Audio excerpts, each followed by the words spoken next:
Welcome back to Silent Sales Machine Radio. We are your co-hosts. I'm Brian. And I'm Robin Joy. And this is Coach's Corner. Hey, Brian, let's get right into it today. We've got a bunch to cover. What do you think? We do. We are starting to land this plane around the series of the 7 core competencies. Mm-hmm. And so today we're going to wrap up with the business acumen. And this is going to be, I don't know, we could talk about these kinds of things for a long time. Absolutely. We're going to try to keep it high level and try to keep it within this episode. Let's see where it goes. So just to recap. Okay. There are 3 governors in the typical Amazon replens business. At least. We've kind of summarized them up into 3, right? Okay. Time, money, and ASINs. Yes. So in the beginning, we don't always have as much time as we want. We don't have as much money as we want. And we certainly don't have as many ASINs as we want. That's right. I did tell someone just this week, they were wanting to know how much money to spend. And in the beginning, in your first shipment or 2, you're going to have more trouble finding ASINs to spend the money you have on than you will trying to find money. Yeah. So ASINs is the long pole in the tent here. And usually is. Yeah, it usually is. Yeah. It stays that way. Yeah. So that's why it's the part of, like, whenever we're coaching, whenever we're talking with people, like, sourcing is usually the very first hurdle that you have to get over and the most difficult or most challenging. Right. Find some ASINs to test. Yeah. Okay, well, in the beginning, just go test some more ASINs. In the beginning, we have to have all-around game. That's what we were talking about. Right. You need to be able to know all parts of your business because you are the generalist. You and your business partner, you're doing everything. Eventually, a lot of things we're going to talk about today are going to make it so that you can have specialists in your business to include yourself. And but in the beginning, you got to do it all. Right. And this is the time when you decide how it's going to go, too. So while you're doing these tasks yourself, figure out what procedures you want to have in a larger business when that time comes. Yeah. And all right. Just to recap. Yep. The 7 places we've been talking about. Sourcing, number 1. Just talked about that. Shopping. Loved that episode. Yes. Prepping. Yes. Shipping. Pricing. Last time was replenishing. We got a lot of feedback on the replenishing. A lot of good feedback on that. Thanks for that, you guys. Yeah. We appreciate the feedback. We listen. We're here. All right. Today we're going to do business acumen. Right. Okay. Which is kind of a catch-all in some cases. What does acumen mean, Brian? This is something that is, fairly recently in my life I've understood that word. What does it really mean? I'm not sure if I put the actual definition in here or not, but basically it is the ability to make a good judgment call and do it quickly. And fast decisions. Yeah, make fast decisions and make the right decisions. So, basically kind of an understanding enough of your business to be able to quickly make decisions and move forward based on what you've learned and what you've put in place. So to summarize, the ability to make good decisions, good judgments, and quick decisions. Okay. I like it. Okay, so let's talk through some of what these business acumen groupings or categories are going to be. Yeah, we started putting this together, and there are so many things we could talk about here. But we are going to try to keep it a little bit high level, well, quite high level, actually, so that we can get into one podcast because we want to hit the competencies. We're not going to dive in and train on every little piece of competencies. So bear with us, and we'll try to get this in a way that you can get some benefit out of it and go and build your own policies and procedures. So the very first thing that usually comes to mind, yes, is knowing what your numbers are. I hear that a lot. Know your numbers. And when we originally started talking about this concept, this idea to include here, you had a big disclaimer on this that you wanted to make sure we covered. So yes. What do you think that is? I always work with the new people. I want to always defend the people who are just getting started and make sure that they understand your numbers are not going to look good in the beginning. When you only are testing ASINs, a lot of those tests are not going to be replenishable. You might have to break even and move out of those as you start building. But once you start having, in the beginning, you just have tests in your shipments. Once you start having more replenishments in your shipments than tests, then that's when you can really start honing in and building those profits. And once you get a book of business, then you can tweak it. But I want to make sure nobody expects that they're going to have great numbers on day one. No business works that way. We can put that together really, really quickly compared to other businesses with really, really low risk. But, in your first month and your first few shipments, don't expect that knowing your numbers is going to be profitable numbers. And I like to look at this more from after we've built a book of business. Yeah. Right. Once we've built a book of business, and just to give a quick redefinition of what that is, book of business, 75 to 100 ASINs, replenishable ASINs. Yes. Okay. Once you've got 75 to 100 replenishable ASINs, well, then you can start taking advantage of the law of averages and the economies of scale. Mm-hmm. When you can take advantage of those two things, then your numbers are much more meaningful. Right. Right. In the beginning, when it's a lot of hit and miss, or more miss than hit. ASIN by ASIN by ASIN. Yeah, it's ASIN by ASIN. More miss than hit, sure. Yeah. When it's ASIN by ASIN, it's much more challenging to say, okay, well, I know what my numbers are. Mm-hmm. When, if you've tested 25 ASINs and 15 didn't work, but you got 10 replens, we're still going in the right direction. Absolutely. Absolutely. We just don't have enough. If we made one tweak, one small tweak, we don't have enough ASINs to spread that over in order to make a large change in our business. So we just want to set expectations there. But when you get there, having the book of business is the sort of summiting the first peak that we have here, is getting that first initial book of business of 75 to 100 ASINs at a minimum. And then we can really dial in the numbers. Then all these different levers, switches, and dials that you can move in your business come into play. And with a small tweak, like you were just saying, you can have, so a micro change can have a macro impact. Yes. Right? Yes. That is, drawing a blank on Susan. Again. Yes. Thank you, Susan, for that. That was really, really helps. So when you have a book of business, you'll be able to do that. In the beginning, you need to build that foundation, that book of business. And we want it to be a sustainable, predictable, and scalable. We want it to have all the abilities, right? Scalability, predictability, sustainability. Yeah. Okay, so then let's go from kind of knowing your numbers into cash flow management. Okay. Knowing your numbers and cash flow management. Cash flow management is challenging, right? Oh, sure. When you are, especially in growth mode. Mm-hmm. Okay. When everyone says you're rolling your profits back in, rolling 100% of your profits back in, well, that's cash flow that you don't actually see. Now, it is going to buy more inventory, but cash flow is challenging in this business because there's no set window of time. When you say, okay, on this day, I'm investing this money and I'm going to get it back, or whatever portion of it back, plus profits on this day. Right, because the machine doesn't work like that. But you have people come to you for a specific session. Coaching clients often come to you for a specific session on working on these things. And I think a lot of the question they have is around that. I keep making money, but I can't see the cash. And you help them see that. What is it that you tell them?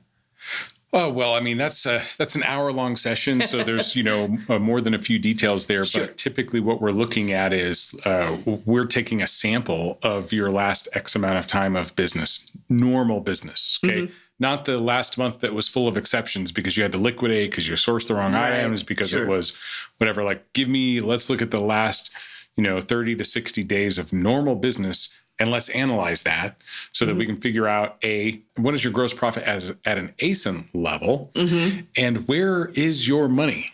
Yes. Where's your cash? Where's your inventory? So we try to get a whole business valuation because we see this a lot. Mm-hmm. I see it a lot. You see it a lot. I send them to you when they start asking those questions. Feels like I'm not making any money. All my money's gone, right? My money is not here. It's not available for me to go buy or to take out of my business for whatever reason that I might need it. And this is because of the sort of uneven flow of when you spend it and when you get it back. Mm-hmm. And like we had right when we got back from the Proven Conference, our first 2 shipments in June took over 2 months to become available for sale. And sometimes that happens, right? Well, when you got 50% of your capital tied up for 3 weeks longer than you would normally have it tied up for, that puts a crimp in your cash flow. Right. And these are things that we need to be aware of, start planning for, and start responding to. Yes. I was thinking of something that you say pretty simply to me sometimes, which is, yes, because you're rolling your money back in, it feels like you're not making any money because you're not getting any money. You're putting it right back in the business. Well, theoretically, it's there in inventory. Right. That's the way that your works. money is in inventory, but it's still your money. Yes. So whether it's in FC transfer, whether it's in your room waiting to be prepped, whether it's in your death pile, wherever it is, the money is usually we can find it all. Right? Yeah. It's either it might be in something that got sold before it got to the warehouse, and Amazon doesn't give you credit for that until they actually ship it out to the customer. Might be kind of in limbo. That's another thing there. However many days of delay there is between when an item actually got bought by the customer and when they paid for it. So when Amazon actually shipped it, sometimes that can be 2, 3, 4. If it was like a in-stock Head Start sale, that could be 6 weeks. It could be. So it looks like, the inventory's not there and you don't have the money for it. So you're like in this in-between state. What do we call that?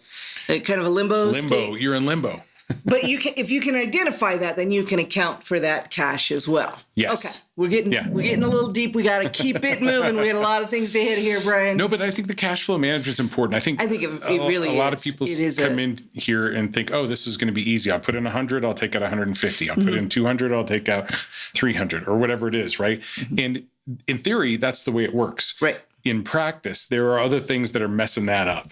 And not that your money's not there. It's just that it's not coming back to you as quickly or as readily available as you might like it to be. And it feels an awful lot better when you can identify where that money is in the process. Exactly. As long as you can figure out where it is, then you feel better about it. And then to top it off, because we hear the second part of this cash flow management is, well, that's where 90% of my capital is. How am I supposed to feel about this? What's the worst case in that situation, Robin? I'm not sure where you're getting at. If you've done it right, you have capital protection, right? We follow the low risk, the low investment, high chance for success. Worst case scenario, you're going to get all your money back. It's just not there yet. Right. So get those sales, get that money back. And, there are no guarantees that you get every penny of your money back, but likely you will get at least all your money back plus profits. Some other ASIN will make up for something that didn't do well as long as you have plenty of tests going in. Yep. You can't send one test and wait for it to come back to you and wait to make that decision and then do it again. That's just too much. You can. It just takes a long time to scale a business that way. Sure. Yeah, and you don't have any balance at all there. Okay. All right, so then next section here. Customer management. Customer management. This is more impactful. Okay, hold on, Brian. Yeah. I thought I didn't have to deal with customers if I'm doing FBA. This is a business I'm supposed to be able to sit in the basement and use my computer. No, I have I have to manage customers. How does that work? Well, there are a few different things that you typically are going to manage. Number one is going to be your seller feedback. Okay, so it's not necessarily the customer experience from the product, from the order at an order level, though sometimes we see that it can impact you that way. We don't have to call customers or no, we don't call anything. customers. No. But in terms of the feedback, the inputs and outputs, specifically the outputs that we get from the results of the sale, sometimes could be feedback or product reviews that we need to manage. And Amazon is looking there to make sure that you're giving their customers what they expect. Yes. So it's good. But let's not just look at what's wrong in the business. Let's make sure we're appreciating the people that give us good feedback. If there is feedback that we need to deal with, there are ways to deal with that. If you have a coach or you have a mentor, they can help you with that. But we like to celebrate the good feedback that we get. We get a 5-star review, a 5-star feedback, custom seller feedback. We're celebrating. We're saying that person's name and where they're from, and we're saying thank you. We want to make sure that we're not always just looking for what's wrong, because that's not where we want to live. You trace that practice back to the early days of our business. Yeah. Because we were about a year in when COVID happened, and we were doing a lot of FBM, fulfillment by merchant, at that time. We were, because there were a lot of products that were deemed not essential, Yeah. and so you couldn't send them to FBA. And so we had a lot of products that we were fulfilling FBM. Plus, the internet was going crazy. People were shopping everything online. So those were the times when we could literally buy it in the store, list it, and have it sold before we walked out the front door, a lot like Q4. Yeah. But the practice came from when we were putting labels on the packages. We're doing it ourselves. Thanks, John Smith from Denver, Colorado. Right? Yeah, and we would do that every time. Yeah. And it just made for a nice day for us, and putting good stuff out there, right? So Gratefulness. So we do put that on our daily checklist. We do. Do we have any client feedback or customer feedback, seller feedback, for us seller feedback that we can celebrate? Yes.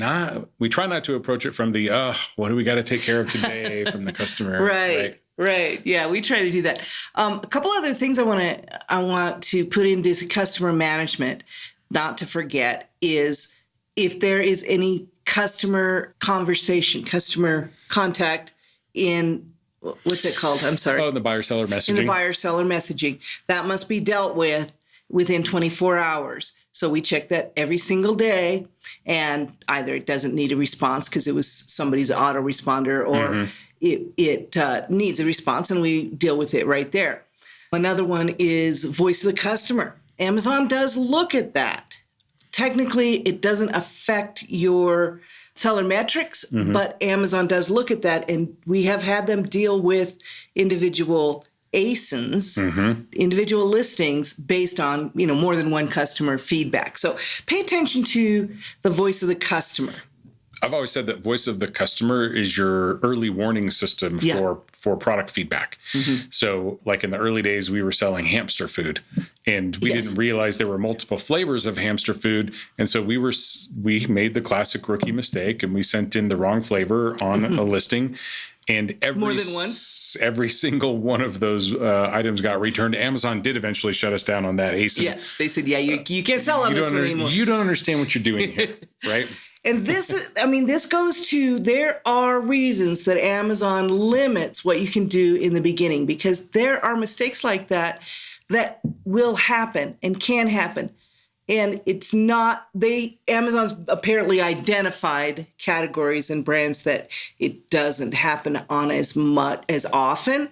So they're kind of limiting you for a reason. They're not just saying, you're new, so you can't play. So get through those, get good while you have those protections in place. Yep. I love that voice of the customer. So voice of the customer is something we're checking every day. Seller feedback, we are checking every day. We also do some private labels. So we're looking for product reviews that we check every day. So these are great. Buyer-seller messaging. And buyer-seller messaging is another place that you should go. And even if it is no response needed, you need to mark it no response needed within the desired time frame, which is typically 24 hours. So take care of those things. This is what we mean by customer management. Yes. Okay. The next one is big. Yes. Inventory management. There's a lot to that. And in a business where you sell items, physical items, there's a lot to inventory management. There's a lot to inventory management. Yeah. First of all, one of the things that has only recently become visible to us within the last 6 months or so is to be able to know where your inventory is. Yes. Not that it's in FC Transfer necessarily, or not that it's in the hands of UPS, but once Amazon has it, where is it, or where is it going? They will now tell us this. They'll tell you exactly how many units are going to which location, or fulfillment center, distribution center, or whatever. And you can go in and see exactly where your inventory is sitting. That's true. And a lot of times it's kind of like the cash flow. If you can identify where all those things are, even though it might not be showing up in the place you're looking for it, if you can find it get used to where these things are and check there and identify where all your inventory is, then you don't feel like you're missing any. Yeah. Could be inbound, could be in receiving, could be an FC transfer. It could be that it got counted wrong. That does happen all the time. Could be that it has sold and Amazon hasn't sent it to the customer yet. So the location of the inventory, not that you need to know exactly where everything is. No, not at all. I wonder which, fulfillment center this particular unit is in. You can go find that out. We do on a but you don't have basis. to know what that is. Yeah, I wouldn't call that a competency, but it is cool to know. Yeah. Because then you can go figure out what the zip code is for that center, shop from that location on Amazon and see what does it look like for shoppers in that area. Yeah, you sure can. Pretty cool.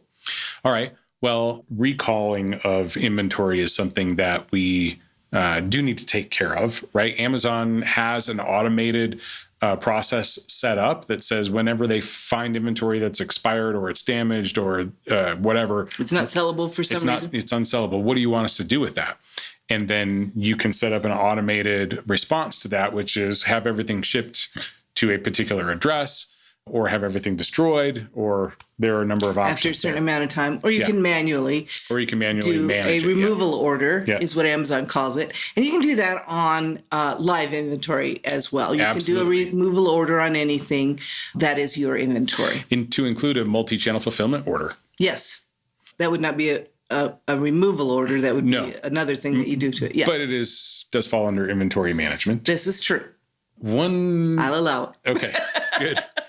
Returns/refunds. Oh, yes. This has been kind of big in your world when you're looking through doing that know your number session. Yeah. And you're finding a lot there. What are you finding there? Well, this does have a tie back to the cash flow situation. It absolutely does. More than most people realize. More than most people realize. So if you talk to people who sell clothing and shoes, or people who don't sell clothing and shoes, you'll get you got to be careful with clothing and shoes because of the high return rate, right? Higher return refund rate. Yes. And why does that happen?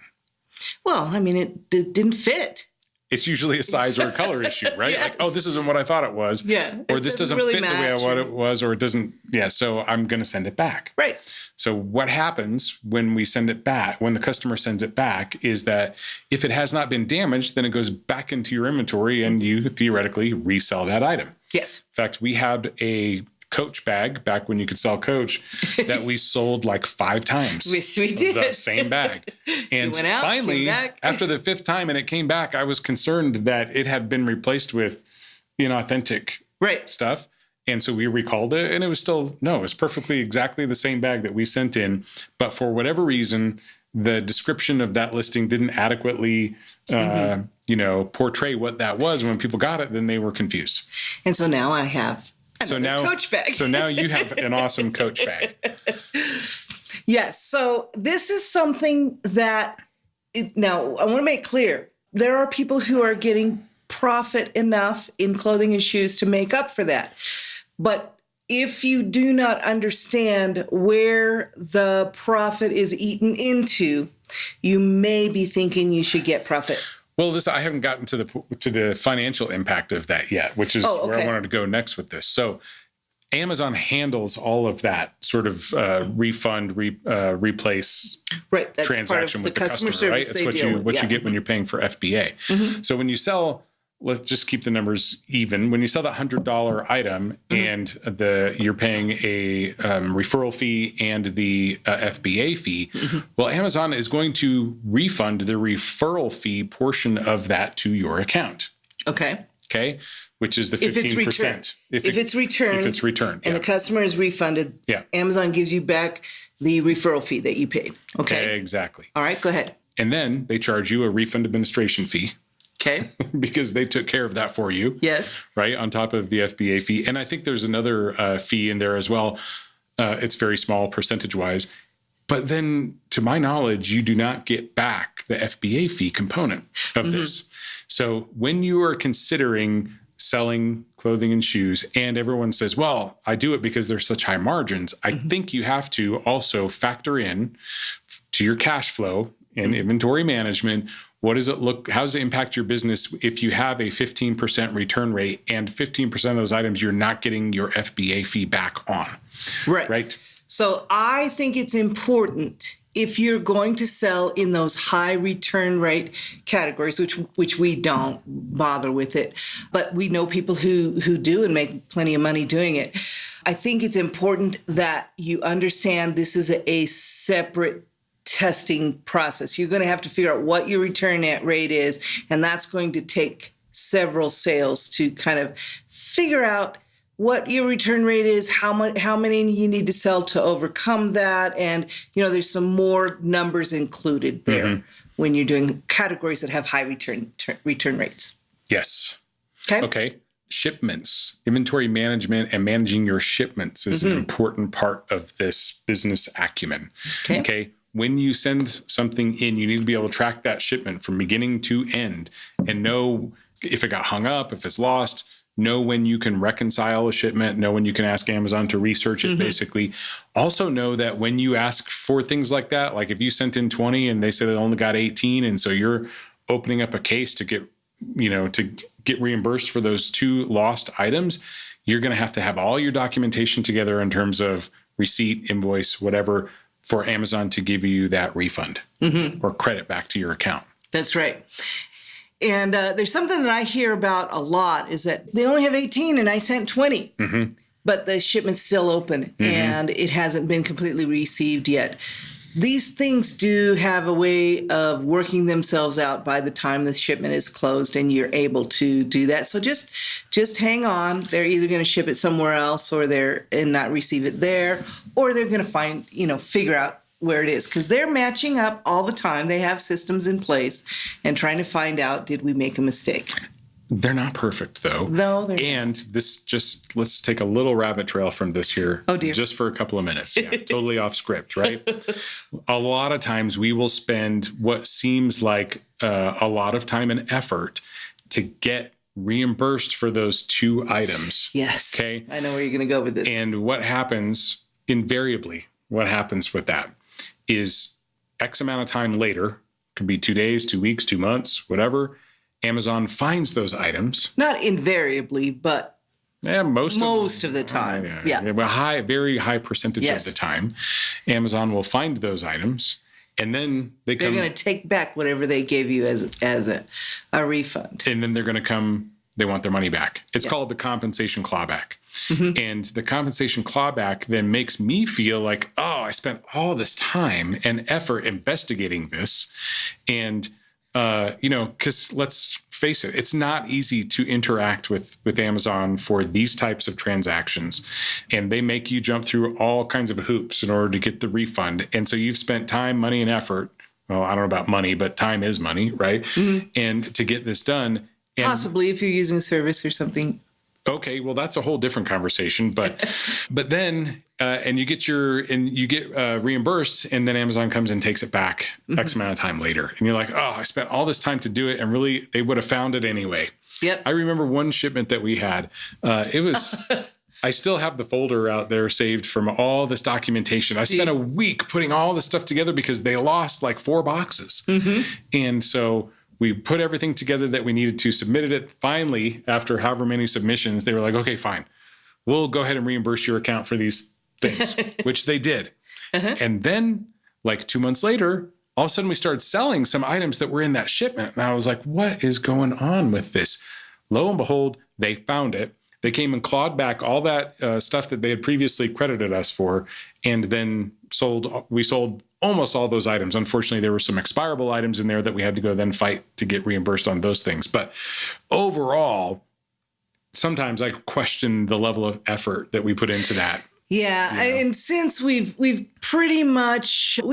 our replens part of our business kind of rolling on its own, and we don't run that on exception based at all.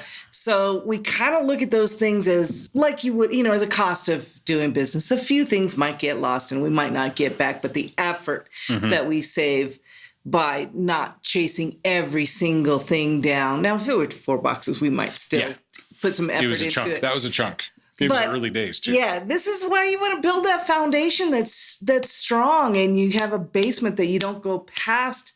It's going to make it a lot easier to deal with these things and let them go. We've found that keeping it simple is much easier to keep it rolling if you just keep it simple and don't get too crazy about the little things that happen. I remember a couple of years ago, I had a coaching client who his very first shipment, it was sent in all tests, 2 boxes, and Yes, it never got found. It was lost. It was lost forever. As far as I know, to this day, it's never been found. No, they did eventually find it. Oh, did they really? Yeah, but it was like 3 or 4 months later. Okay. And so who knows where it went? It just, first shipment. off the map on the very first shipment. And he's like, really? Is this how this Amazon thing works? He dealt with it really well, yeah, though. He did actually. He just said, okay, that's, part of the deal, and moved on. But yeah, it can happen. Yep. Okay. And then the last thing we want to talk about here under inventory management was stranded items. Yes. Okay. This happens a lot. Okay. More than we would like it to happen, where we identified something that we were going to test or replenish. We sent it in. Something happened to the listing between the time that we did that and when the items got to the warehouse or were available for sale.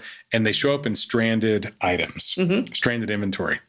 So a couple of reasons that this can happen. One is, let's say, I used to be approved and now I'm not approved to sell the item anymore. It can go to stranded. That's happening more and more. Also, if you close the listing and you send an inventory on it, when the inventory becomes quote unquote available for a sale, that they will go to stranded as well. Right. Or if you deleted the ASIN between when you said, I'm going to buy this to send in and when it became available for sale, it will go to stranded inventory as well. If you deleted your SKU for that ASIN out of your inventory, out of your catalog. Yeah.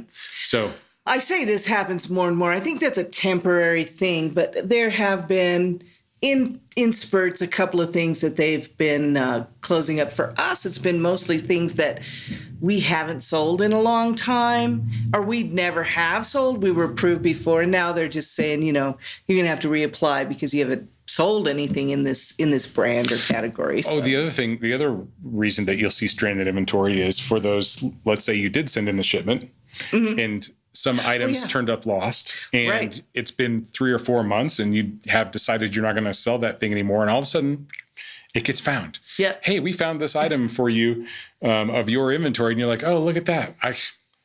How long have we had a windshield wiper blade sitting out there in stranded inventory? I think it was at least 2 years that we had one windshield wiper that was in stranded inventory and they couldn't find it or something. We had recalled it. We never got it back. I think it was like 2 years before. It was a really long time, but you'll see things pop up. In fact, there was something else that like we hadn't sold in 3 years that popped up in stranded inventory. And I was like, what the heck? Well, who knows where it got lost? It got put in somebody else's bin or it got, and all of a sudden it gets found. There's good news here, though. The good news is, and this is why I feel comfortable keeping my inventory clean, my catalog clean, is that if something comes up that they found or whatever, something goes into stranded inventory and I can put it in my inventory, I can just put it build a SKU for it and put it right back in my inventory. Yeah. You can do that if it's something that you're allowed to put in your inventory. So don't get too hung up on making sure, it might turn up someday. That's all right. You can just put it back in from a stranded inventory if it does. Yeah. All right. We've got a couple of more things to cover inventory management. The next one is storage, inventory storage and storage fees. Right. So there's short-term storage, which is charged monthly on any inventory that's been there for a month. And there's long-term storage, which will be charged on inventory that's there for 6 months or more. Is that correct? So there's varying degrees of long-term after 6 months and then after after a year as well. Okay. But also the storage fees, it's not just if it's been there for a month, it's any portion of time that it was there. You get charged the portion of time. Okay. So the storage fees, though, there are different categories of how those fees are charged, and you might get all of them and you might just get one of them. Usually the way we do our replens business, we only see a storage fee for 1 month because we try to get it out of there before 2 months is up. Right. I mean, we've got some stuff in there, especially with the low inventory fee on our private label items. We're paying a bit more in storage. Well, I'm talking about my replens business. On those, we don't let those sit there at all. Yeah. So I think what this is going to cause a lot of questions for people. And I think the best thing to do here is go to Seller Central. In the search box, type in storage fees. You can even do long-term storage fees or short-term storage fees. And they're going to give you articles to explain when they charge these, how they charge them, and what the fees are percentage-wise usually. It's usually billed by shelf space. Also love the SKU economics report. It will break down the storage fees that you have paid on every item that you've sold. So it doesn't account for, actually it does account for all storage fees paid, regardless of whether you sold an item or not. But the other thing I wanted to cover is the storage component specifically. Like we are all allocated a certain amount based on our seller history and seller metrics, a certain amount of storage space. And that storage space, as we are about mid-September right now, starts to get really at a premium in Q4. Yes. And some often shrinks, right? The amount of space that we have available to us. So you need to know where to be able to go and check the storage that you're currently utilizing versus how much you're allocated. And Amazon's really good about sending an email every month to tell you, here's what your next month's storage allocation is going to be. And then you kind of know where you are, and you know how many more items or how much more cubic feet you can send in. Right. You have different allocations for different types of storage as well. So you have your, what do they call the normal storage fee? Your regular. You have large item storage amount. You're talking about like the classification of like standard oversized, large oversized. Yes. Right. Okay. You have a certain amount of each one of those. Yeah. You can find this in your inventory performance screen. You have a certain amount and if you do hazmat or dangerous goods, you have a certain amount storage space there that's allotted to you. So these things are, shrink and grow, but in Q4 is when it kind of is important that IPI score will dictate how much of that storage you get. So keeping that high. Also think that Amazon found a way to, make more money on storage. Oh, sure. By in Q4 now you can request more and you can pay for more. Yeah. Whereas in the past, in some cases. In some cases, yeah. So it's not a guarantee that they'll give it to you. Yeah. All right. Okay. Now the last part of inventory is usually not the funnest part that we want to cover here.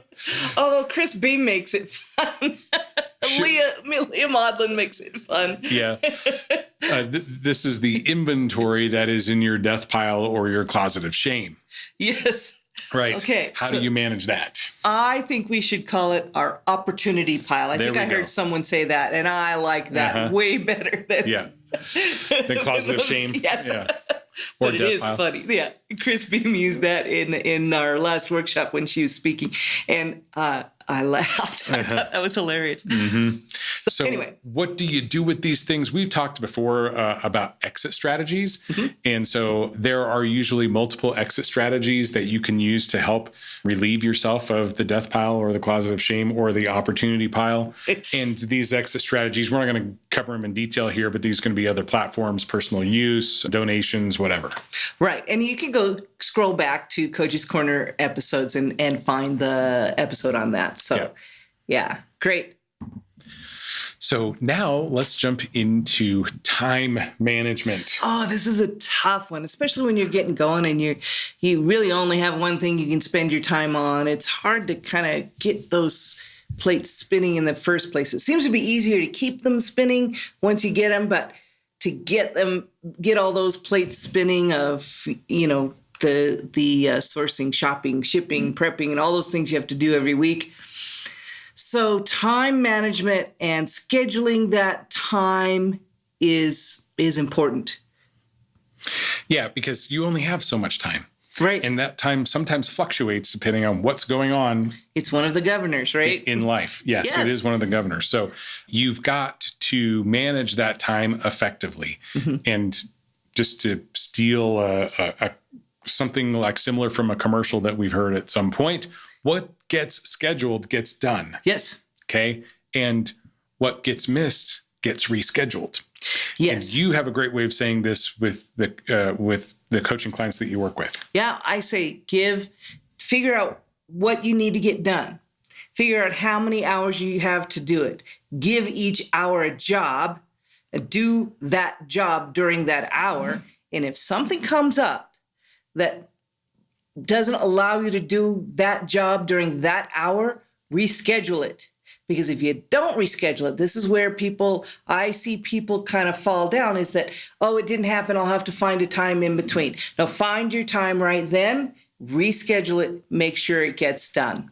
Yeah, I think the time management piece, what we've started doing in the last year or so is with our coaching clients, we'll say, you know what? We talk about how much time do you have available to work on the business. And then whatever the amount of time is, 10, 15, 20 hours, give us the schedule of what that looks like for you. Which days are you doing sourcing? Which days are you doing your prepping and shipping and all that kind of stuff, right? So that you've got they have some accountability with us. Yes, because we don't need to know what your time schedule is, but we need to know that you know. If you know, then we can feel comfortable that you have a plan that you can work. And what's interesting about this sort of side hustle mentality, specifically when it comes to Amazon, is that there needs to be a mindset shift here that, well, if it doesn't get done this week, it just doesn't get done, is what we see a lot of people doing. So then what happens is the business never gets built because, well, there was always something that was a higher priority that took over my time.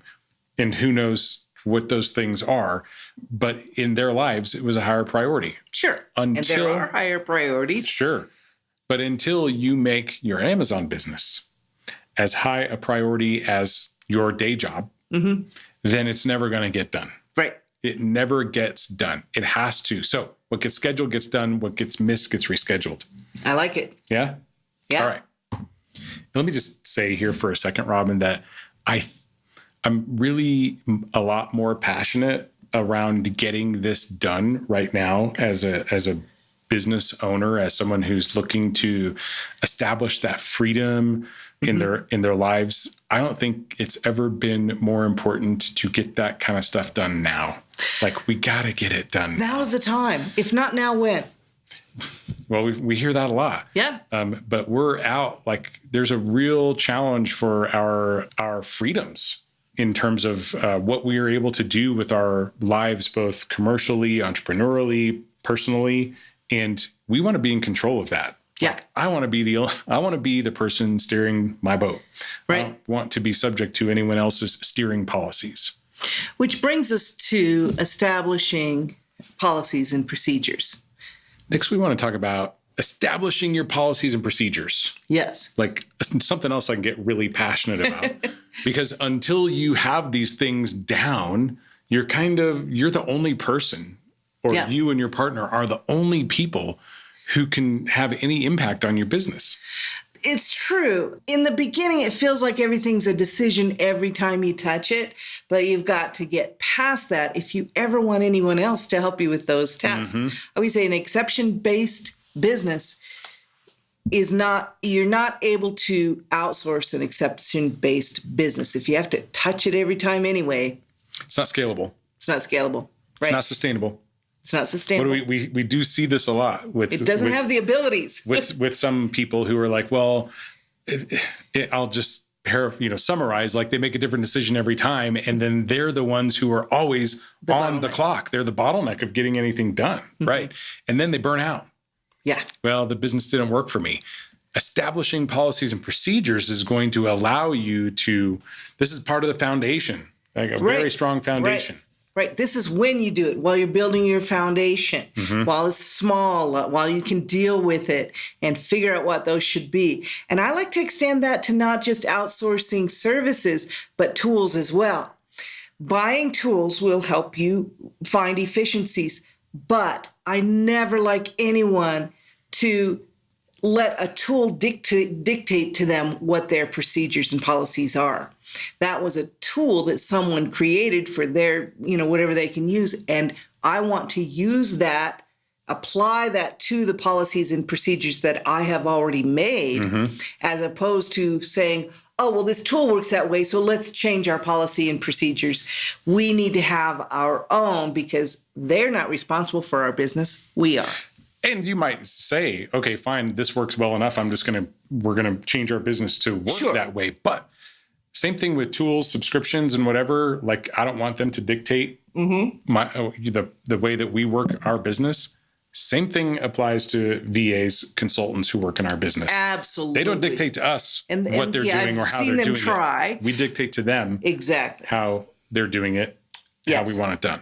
And you might be subject to what they're willing to do in the case, especially of like a prep center. And if they're not doing it the way that works for your business, and you can't make an adjustment for that, find another prep center. There are plenty out there for you to make a relationship with.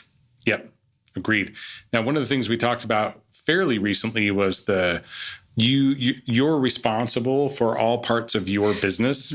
And so you mentioned prep centers, so it's a good time to inject this here, right? You need to be 100% clear on everything that your prep center is doing. You need to know what's happening in your account. Because you are ultimately responsible. There's no defense with Amazon that, that was my prep center. That was my VA. That was my brother. Did you pay them? Right. Ultimately, they're holding you responsible for that. It's your business. You're the one they have contract with. You need to know what it is. Yes. So all your vendors, your partners, your contractors, your virtual assistants, and your even tools. So there are tools out there that have been known to leave sellers in a bad way with Amazon. Make sure that you are in the know of what all these tools are doing for you so you don't get caught off guard. Yes, this is not a business that you can just say, okay, I've got it all set up and I never have to look at it again. You do have to touch it in different ways, though. And, you can have someone actually run it for you, but we know people who have multi-million-dollar businesses in Amazon and other businesses that they don't run the business, but they touch the business. They are invested. That's where they get their paycheck, and they want it. And that's their reputation as well. So, yeah, that's very important. And a place that's especially when you don't have a lot of experience, when it's really easy to be swayed by, say a VA that's done it longer than you have, or prep center, same thing. So just be very careful of those. I was going to say, it's also a good idea, a very good idea, to have contracts and policies and procedures written between you and your services, whether those be people you are working with personally, like our shoppers and shippers that are friends and family, or a prep center or a VA that's a business, things like that. It's a really good idea to have those things in place so that you can show Amazon what they were doing in your business if anything comes up. 100%. Right? Yep. Okay. All right. Now, keep it going. One of the things that we hear a lot about, and Jim talks a lot about, and I put it in Business Acumen because I think you just have to be able to act when the opportunities arise. Yes. So being able to make quick decisions and good judgment is around relationships. Yes. And the relationships part of this business is what's going to help you get all the abilities as well, the scalability, sustainability, predictability. It doesn't happen with you or just you and your business partner doing this. There are more people involved in your business than just you. And these relationships are at the foundation of this large business that you're going to have someday. So start focusing on them sooner rather than later and keep them strong, keep them fed, keep them healthy. Agreed. I think it's very important.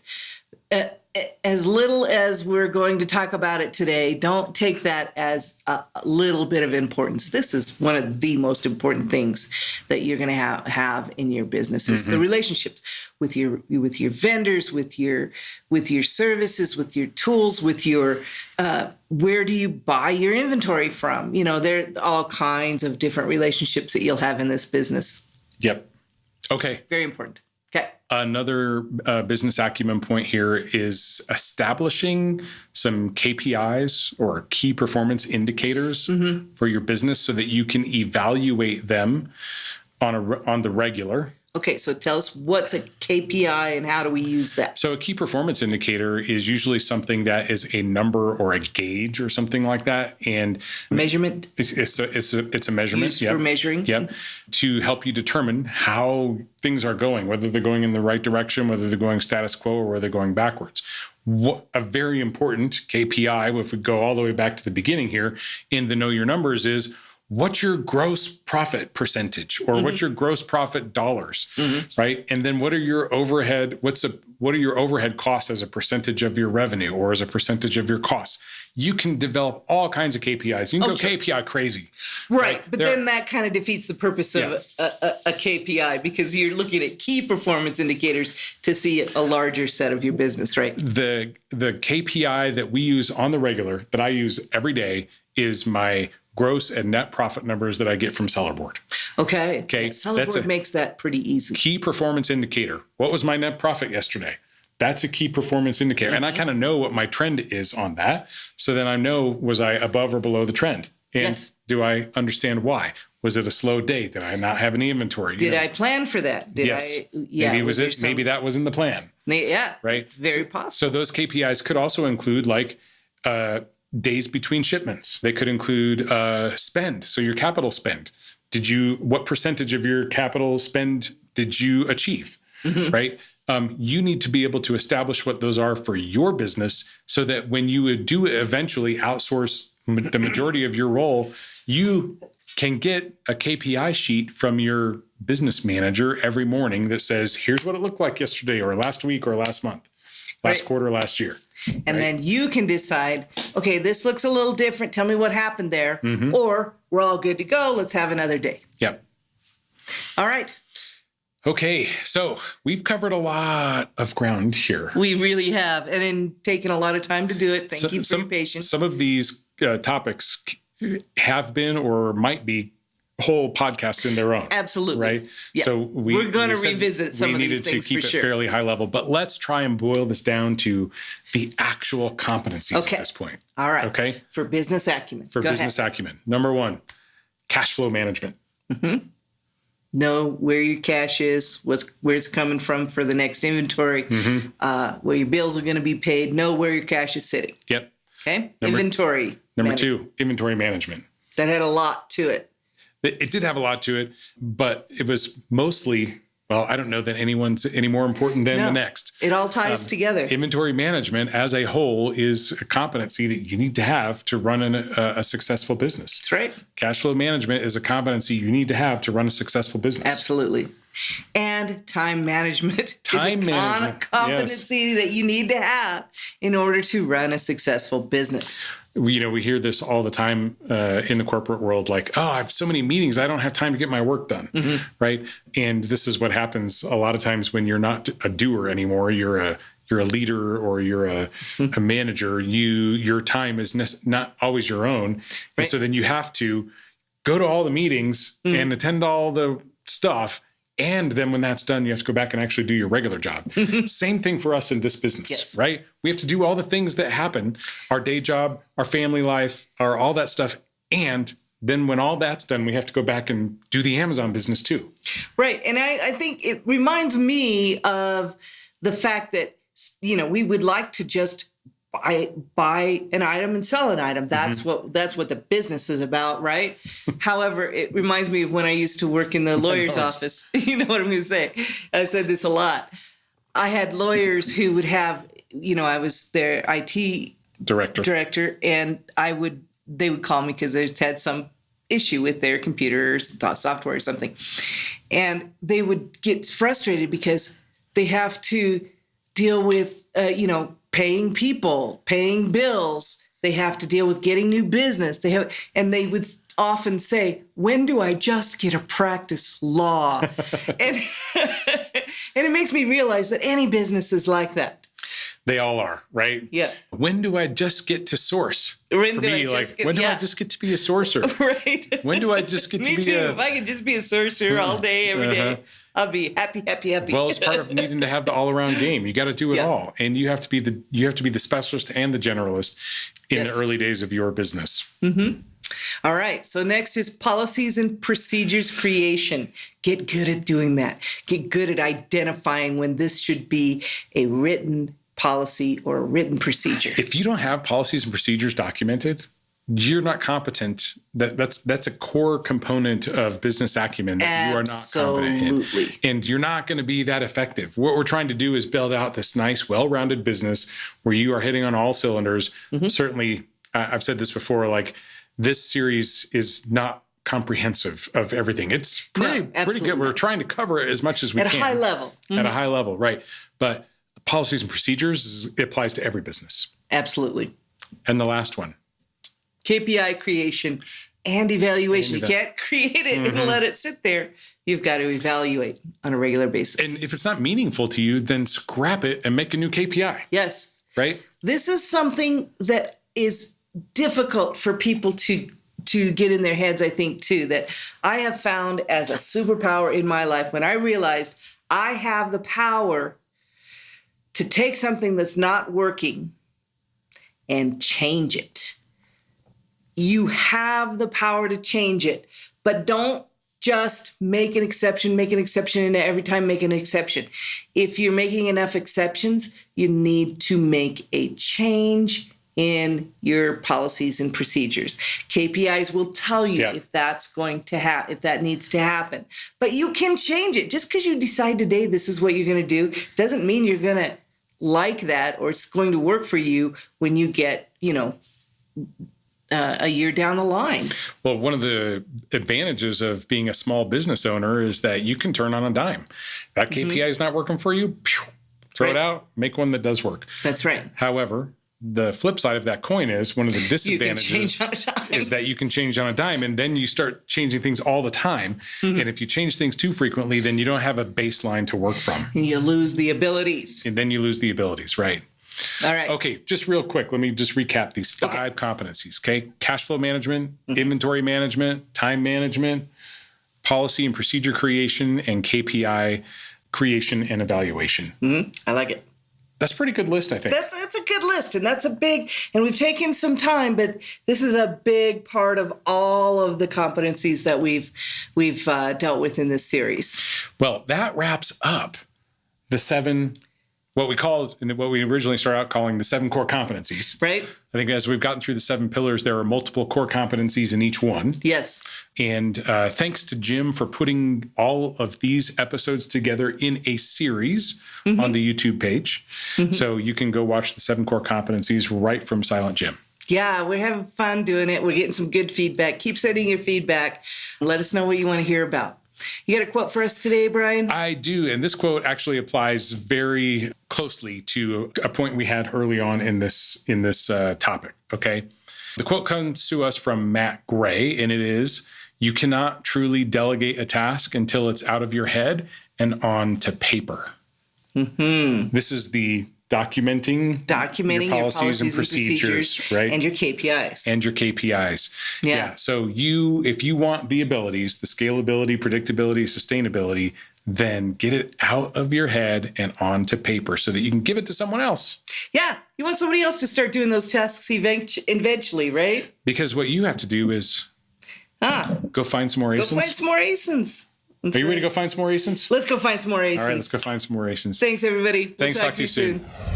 Hey, before we let you go, we've got a special segment that we do here once per week or so with our good friend, Jeff Schick from jeffschick.com. He is a legal and policy expert, and he's always got an interesting story or an interesting piece of information for us that we can apply to our businesses to help protect our accounts better.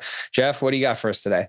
All right. So we're going to talk about deleting shipments because that's been a hot button issue with all the new split shipment fees and things that came out recently for Amazon.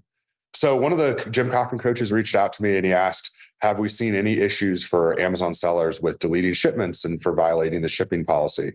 The answer to that is that right now we haven't seen anything on an account health level this go around. But about 2 years ago, we did. So 2 years ago is when people, Amazon first started doing some of their optimizations and people started trying to find solutions. And so they would create software. And there was actually even this one company called MDS Tools that would create a bunch of shipments, delete them. So that way you only had to have one shipment. What we ended up seeing is that people that were using software like that would get suspended, either have their shipping privileges, like their ability to send to FBA was revoked until they wrote a plan of action. And in some cases, we actually saw seller code of conduct suspensions for it too. This go around, Amazon's acting a little bit differently. And so last year, we noticed that Amazon started changing their policy for shipping violations, where instead of suspending people, they would just charge you.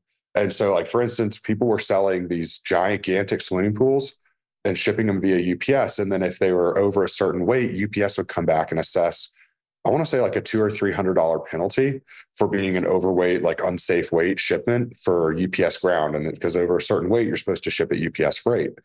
And so what was interesting about that is that sellers were not getting hit with violations for having shipped these, giant pools via UPS. They weren't getting an account health violation. They would just all of a sudden open their bank account balance on Amazon, the payout, and see, minus $5,000 in fees.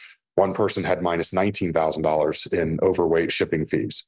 So that was the first time we started seeing Amazon take that approach where they would just charge people and be like, you messed up, you're going to just pay for it with your pocketbook instead of writing an appeal.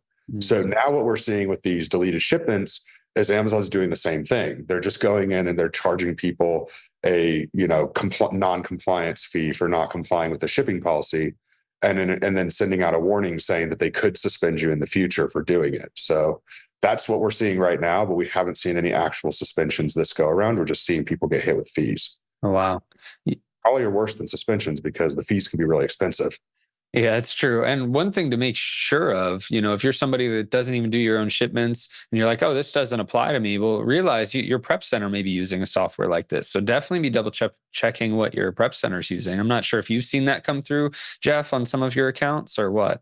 We saw one seller, or might have been a handful, might have been 2 or 3 actually, that had this issue. But I just remember one actually called me about it recently, where they said they're like, I got this shipping warning. I have no clue. I don't use any of the software. I said, do you use a prep center? And they said, yes. And then they reached out to the prep center.